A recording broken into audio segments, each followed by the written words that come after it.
এই যে চর দখলের রাজনীতি, একটি দল ক্ষমতায় আসলে অন্য দলকে একেবারে এলাকা ছাড়া করা, তাদের বিরুদ্ধে নিপীড়নমূলক মামলা দেওয়া, ফৌজদারি মামলা, দুর্নীতির মামলা, নানা মামলা এগুলো দেওয়া, এই যে সংস্কৃতি, এটি থেকে দেশকে বের করে আনতে হবে, নাহলে দেশ কখনো আগাবে না। আওয়ামী লীগ দলগতভাবে ঘৃণা, বিদ্বেষ এবং প্রতিহিংসার রাজনীতির চির অবসান আমরা করতে চাই। আমরা ঘৃণার রাজনীতিতে ফেরত যাব না। যে ঘৃণার রাজনীতির, প্রতিহিংসার রাজনীতির, জিঘাংসার রাজনীতির শিকার আমরা হয়েছি, আমরা সেটার পুনরাবৃত্তি করব না। এটি আমি হলফ করে বলতে পারি। আমরা চাই দেশ থেকে চিরদিনের জন্য প্রতিহিংসা রাজনীতি বন্ধ হোক। ভাই কেমন আছেন আপনি? হ্যাঁ, ভালো, থ্যাংক ইউ। ভাই শুরুতে একটা প্রশ্ন করতে চাই, সেটা হচ্ছে ৩রা আগস্টে আওয়ামী লীগের জনসভা নিয়ে জনশ্রুতি আসে যে যদি ৩রা আগস্টের আওয়ামী লীগের যে জনসভাটা সেটা যদি হতো তাহলে হয়তো ৫ই আগস্টের মতো ঘটনা হয়তো ঘটতো না, হয়তো আজকে যে বাংলাদেশে মুক্তিযুদ্ধের সপক্ষে শক্তি প্লাস বাংলাদেশের মানুষ যে দুর্বিষহ জীবনযাপন করতেছে সেটা হয়তো হতো না। এ ব্যাপারে আপনার মতামত কি, এবং যদি আপনি বলতেন যে এই জনসভাটা কেন স্থগিত করা হয়েছিল? দেখুন, ৩রা আগস্ট আসলে আমি দেশে ছিলাম না। আমি ৩রা আগস্ট সন্ধ্যাবেলায় দেশে পৌঁছাই, সন্ধ্যে ৭টার পরে। তবে আমি মনে করি ৩রা আগস্টের জনসভাটা বাতিল করা ভুল ছিল, সেটি আমার ব্যক্তিগত অভিমত। এবং ৩রা আগস্টের জনসভা বাতিল না করে যদি জনসভা হতো এবং সেখান থেকে ইনস্ট্রাকশন দেওয়া হতো, তাহলে পরিস্থিতি হয়তো অন্যরকম হতে পারত। তো আমি যেহেতু ছিলাম না দেশে, আমি তার ১ সপ্তাহ, প্রায় ৮-৯ দিন আমি দেশের বাইরে ছিলাম। ৮-৯ দিন দেশের বাইরে থেকে আমি ৩রা আগস্ট সন্ধ্যাবেলায় দেশে পৌঁছাই। তো সুতরাং কি প্রেক্ষাপটে বা কি কারণে বাতিল হয়েছিল সেটি আসলে আমার জানা নেই। জি, ধন্যবাদ। আসলে যদি ৩রা আগস্টের জনসভা হতো তাহলে সারা দেশ থেকে আওয়ামী লীগের নেতাকর্মী ঢাকাতে থাকতো। মাঠ রাজনীতিতে যে মাঠ দখলের যে ব্যাপারটা থাকে, ওরা যে ৫ই আগস্টে ঢাকা শহর দখল করছে এই জিনিসটা হয়তো হতো না। তো যাই হোক, আমারও অভিমত তাই যে ৩রা আগস্ট যদি জনসভা হতো তাহলে যারা ষড়যন্ত্র করেছিল দেশে বিশৃঙ্খলা করার, তারা কিন্তু একটা মেসেজ পেত, এবং ষড়যন্ত্রের সাথে যারা পরবর্তীতে যুক্ত হয়েছে তারাও যুক্ত হওয়ার সাহস পেত না। আমাদের কর্মীদের মনোবল চাঙ্গা হতো, চাঙ্গা থাকতো নেতা কর্মী সমর্থকদের। সুতরাং আমি মনে করি ৩রা আগস্টের জনসভাটা বাতিল করা আমার ব্যক্তিগত অভিমত ভুল ছিল। সম্প্রতি ব্যারিস্টার আন্দালিব রহমান পার্থ বা সহ অনেকেই বলেন যে আওয়ামী লীগ যদি আবার সুযোগ পায় তবে তারা জঘন্য প্রতিশোধ নেবে। এ ব্যাপারে আপনার মতামত কি? দেখুন, আমি আন্দালিব রহমান পার্থ সাহেবের বক্তব্যটা শুনেছি। তিনি একটি অনুষ্ঠানে বক্তৃতা করছিলেন, আমি অনলাইনে তার এই বক্তৃতাটা শুনেছি। আওয়ামী লীগ কখনো প্রতিহিংসা রাজনীতি করবে না, আমি হলফ করে বলতে পারি। আওয়ামী লীগ কখনো প্রতিহিংসা রাজনীতি করবে না। রাজনীতি দেশে থাকুক, সেটাও আওয়ামী লীগ চায় না। কারণ আওয়ামী লীগই বারবার প্রতিহিংসার শিকার হয়েছে। দেখুন, ১৯৭৫ সালের ১৫ই আগস্ট বঙ্গবন্ধুর হত্যাকাণ্ড প্রতিহিংসার শিকার। তৎপরবর্তীতে বঙ্গবন্ধুর খুনিদের পুরস্কৃত করা, বিভিন্ন দূতাবাসে চাকরি দেওয়া, তাদের দেশে রাজনৈতিকভাবে প্রতিষ্ঠা করা, এগুলো সবগুলো প্রতিহিংসারই ফসল, আওয়ামী লীগের প্রতি প্রতিহিংসার ফসল, হিংসার ফসল। এবং দেখুন, ৫ই আগস্টের আগে এবং পরে যেভাবে আওয়ামী লীগের নেতা কর্মীদের হত্যা করা হয়েছে, এখন যে নিগৃহীত করা হচ্ছে, ঘর বাড়িতে থাকতে দেওয়া হচ্ছে না, ব্যবসা প্রতিষ্ঠান, ঘর বাড়ি, পুকুর, মাছের ঘের থেকে শুরু করে সমস্ত কিছু দখলের যে মহোৎসব চলছে, এগুলো তো প্রতিহিংসা। আওয়ামী লীগই তো প্রতিহিংসার শিকার। তবে আওয়ামী লীগ যদি আবার আপনার সুযোগ পায়, আওয়ামী লীগ এই যে হিংসা বিদ্বেষ আওয়ামী লীগের বিরুদ্ধে যে আজকে নিপীড়ন চালানো হচ্ছে, সেটি আওয়ামী লীগ অন্যদের উপর করবে, সেটি অবশ্যই নয়। আমরা চাই দেশ থেকে চিরদিনের জন্য প্রতিহিংসা রাজনীতি বন্ধ হোক। somebody has to start। আমি মনে করি আওয়ামী লীগই সেই শুরুটা করতে পারবে। তাহলে এটার সাথে একটা প্রশ্ন করা যায় যে আপনি যেহেতু বলছেন যে আওয়ামী লীগই প্রতিহিংসা রাজনীতি বন্ধ করবে, তাহলে দেশে ঘৃণা ওই প্রতিশোধ বা প্রতিহিংসার যে রাজনীতি, এটা কিভাবে বন্ধ করা যেতে পারে? আপনি কিভাবে মূল্যায়ন করবেন? দেখুন, আমাদের দেশকে যদি এগিয়ে নিয়ে যেতে হয়, দেশ থেকে চিরতরে পলিটিক্স অফ ডিনায়াল, অর্থাৎ সবকিছুতে না বলার সংস্কৃতি, যারা সরকারে আছে কিংবা যারা দায়িত্বে আছে তাদের বিরুদ্ধে যারা বিরোধী, তারা সবকিছুতে না বলা, বা বিরোধীরা কোনো ভালো সাজেশন দিলে যারা দায়িত্বে আছে তারা না বলা, সবকিছুতে না বলার যে একটা রাজনীতি সংস্কৃতি, পলিটিক্স অফ ডিনায়াল, এটা চিরদিনে বন্ধ হওয়া দরকার। পলিটিক্স অফ কনফ্রন্টেশন, অর্থাৎ সাংঘর্ষিক রাজনীতি, সেটি বন্ধ হওয়া দরকার। সাংঘর্ষিক রাজনীতির পরিবর্তে পলিটিক্স অফ এঙ্গেজমেন্ট, অন্যদেরকে এঙ্গেজ করা, সেই রাজনীতি হওয়া দরকার।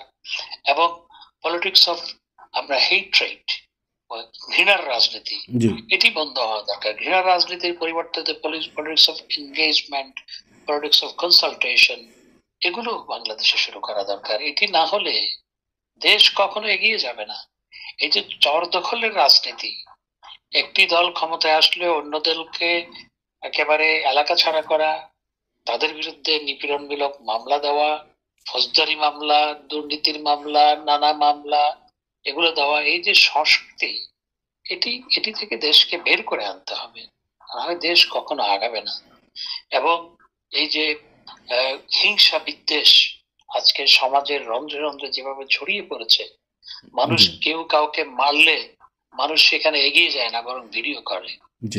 মানুষ পিটিয়ে মেরে গাছে ঝুলিয়ে রাখা হচ্ছে, আর চারপাশে মানুষ ঘিরে ধরে সেই দৃশ্য দেখছে।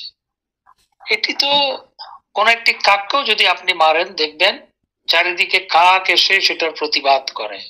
কোন একটা কুকুরকে যদি আপনি মারেন, দেখতে পাবেন আশেপাশে সমস্ত কুকুর এসে যে মারছে তাকে আক্রমণ করার চেষ্টা করবে।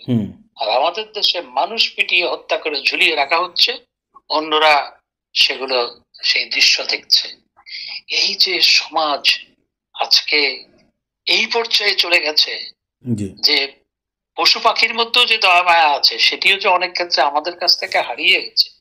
এখান থেকে তো সমাজকে বের করে আনতে হবে, রাষ্ট্রকে বের করে আনতে হবে, না হয়তো দেশ কখনো এগিয়ে নিয়ে যাওয়া সম্ভবপর হবে না। এবং এই ক্ষেত্রে রাজনীতিবিদদেরকেই নেতৃত্ব দিতে হবে। বাংলাদেশ আওয়ামী লীগ স্বাধীনতা সংগ্রামে, স্বাধীনতা যুদ্ধে নেতৃত্ব দেওয়া সংগঠন। বাংলাদেশ পুনর্গঠনে বাংলাদেশ আওয়ামী লীগ নেতৃত্ব দিয়েছে বঙ্গবন্ধু, জাতির পিতা বঙ্গবন্ধু শেখ মুজিবুর রহমান, জননেত্রী শেখ হাসিনা বঙ্গবন্ধু কন্যার নেতৃত্বে বাংলাদেশ বিশ্বের দরবারে মর্যাদার আসনে প্রতিষ্ঠিত হয়েছে। সুতরাং এই হিংসা বিদ্বেষ ঘৃণার রাজনীতি, এগুলো বন্ধ করা আমি মনে করি আওয়ামী লীগের পক্ষে সম্ভব। আন্দালুর রহমান, পার্থ সাহেব কিংবা অন্যরা যাই বলুক না কেন, আমরা কখনো প্রতিহিংসা রাজনীতি করবো। আমি নিজেও তো অনেক প্রতিহিংসার শিকার। আমার ঘর বাড়ি লুট হয়েছে, জ্বালিয়েছে, এবং আমার শুধু আমি নয়, আওয়ামী লীগের লক্ষ লক্ষ নেতা কর্মী এই প্রতিহিংসার শিকার। আমি ব্যক্তিগতভাবে যারা আমার ব্যক্তিগত বিরুদ্ধে যারা এগুলো করেছে, আমি সবাইকে ক্ষমা করে দিয়েছি। তবে আমার নেতা কর্মী সমর্থকদের ক্ষমা আমি করতে পারবো না, সেটা অন্য কারো ক্ষমা আরেকজন করতে পারে না, সেটা আল্লাহ পাক জানেন কি করবেন। বাট আমি যদি আজকে সুযোগ পাই, আমি বলবো যে আমি সবাইকে ক্ষমা করে দিয়েছি।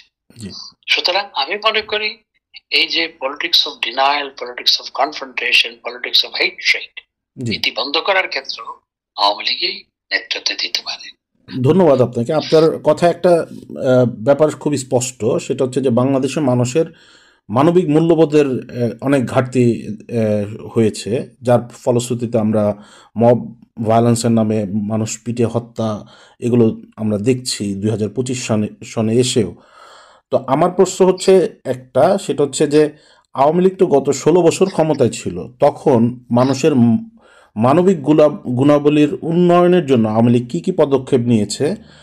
আর আরেকটা প্রশ্ন হচ্ছে যে এই যে নিগৃহীত গণহত্যা, এটার শিকার হচ্ছে আওয়ামী লীগের নেতাকর্মী, মুক্তিযুদ্ধের সপক্ষের শক্তি।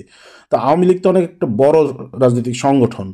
আওয়ামী লীগ যদি ফিরে আসে, তখন যারা এই যে প্রতিহিংসার শিকার হচ্ছে, যারা হত্যার শিকার হচ্ছে, বিভিন্ন নির্যাতনের শিকার হচ্ছে, তাদেরকে নিয়ন্ত্রণ কিভাবে করবে আওয়ামী লীগ? দেখুন, আমরা মনে করি আওয়ামী লীগ প্রতিহিংসার রাজনীতি করবে না, আমি এই কথাই বলতে পারি। জি এখন ব্যক্তিগতভাবে কেউ কাউকে ক্ষমা করবে কিনা সেটার দায়িত্ব তো আওয়ামী লীগ এককভাবে নিতে পারবে না, কিন্তু আওয়ামী লীগ দলগতভাবে ঘৃণা, বিদ্বেষ এবং প্রতিহিংসার রাজনীতির চির অবসান আমরা করতে চাই। জি আমরা ঘৃণার রাজনীতিতে ফেরত যাব না। যে ঘৃণার রাজনীতির, প্রতিহিংসার রাজনীতির, জিঘাংসার রাজনীতির শিকার আমরা হয়েছি, আমরা সেটার পুনরাবৃত্তি করব না, জি এটি আমি হলফ করে বলতে পারি। জি আর আজকে যে মব ভায়োলেন্স হচ্ছে, জি সরকারেরই দায়িত্ব হচ্ছে এই মব ভায়োলেন্স বন্ধ করা, জি কিন্তু অনেক ক্ষেত্রে দেখা যাচ্ছে মব ভায়োলেন্সের পৃষ্ঠপোষক হয়ে দাঁড়িয়েছে সরকার। সুতরাং এটি একটি জঘন্য উদাহরণ তৈরি করা হচ্ছে।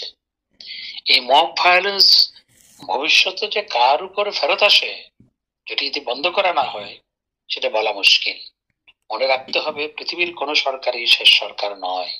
জি আমরা 15 বছর বা 15.5 বছর ক্ষমতায় ছিলাম, 15 বছর 7 মাস ক্ষমতায় ছিলাম, এরপরে আমরা ক্ষমতায় নাই।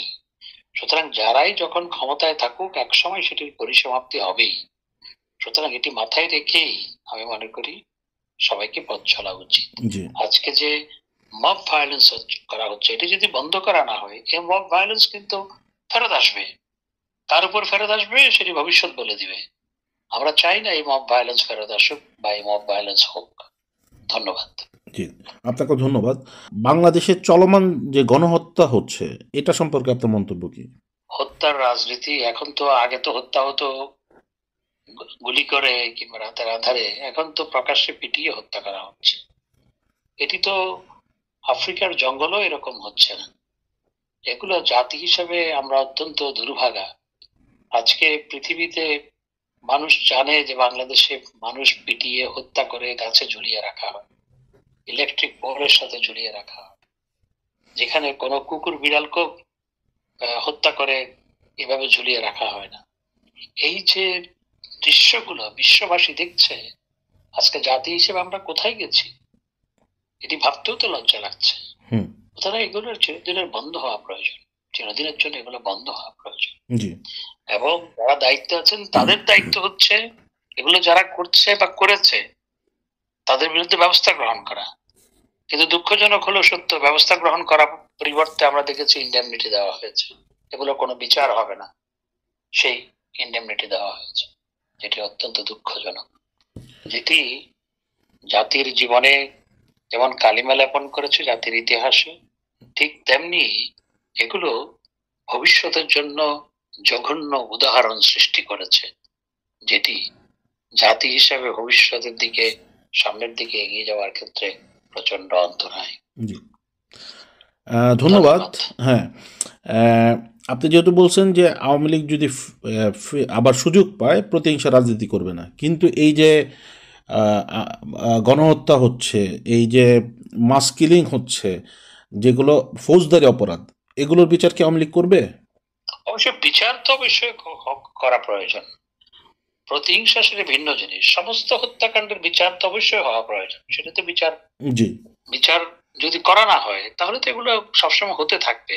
জি একটি স্বচ্ছ বিচার প্রক্রিয়ার মাধ্যমে তো বিচার অবশ্যই হতে হবে সমস্ত হত্যাকাণ্ডের। ছাত্র যে হত্যা হয়েছে সেটির কোন কিশোর বা অন্য কেউ হত্যাকাণ্ড, বা সাধারণ মানুষ যে হত্যাকাণ্ডে, পুলিশ যে হত্যাকাণ্ডের শিকার হয়েছে, আওয়ামী লীগের নেতা কর্মী যে নির্বিচারে হত্যাকাণ্ডের শিকার হয়েছে, প্রত্যেকটি হত্যাকাণ্ডের বিচার তো হওয়া প্রয়োজন। এবং এই বিচার করার জন্য আমাদের সরকার, অর্থাৎ জননেত্রী শেখ হাসিনা সরকার, তিনি কিন্তু কমিশন গঠন করেছিলেন, যে এই কমিশন কাজ করা শুরু করেছিল। কিন্তু 5 আগস্টের পরিবর্তনের পর সেই কমিশন আর কাজ করেনি, করতে পারেনি। ধন্যবাদ। হ্যাঁ জি আপনাকে অসংখ্য ধন্যবাদ আমাদেরকে সময় দেওয়ার জন্য।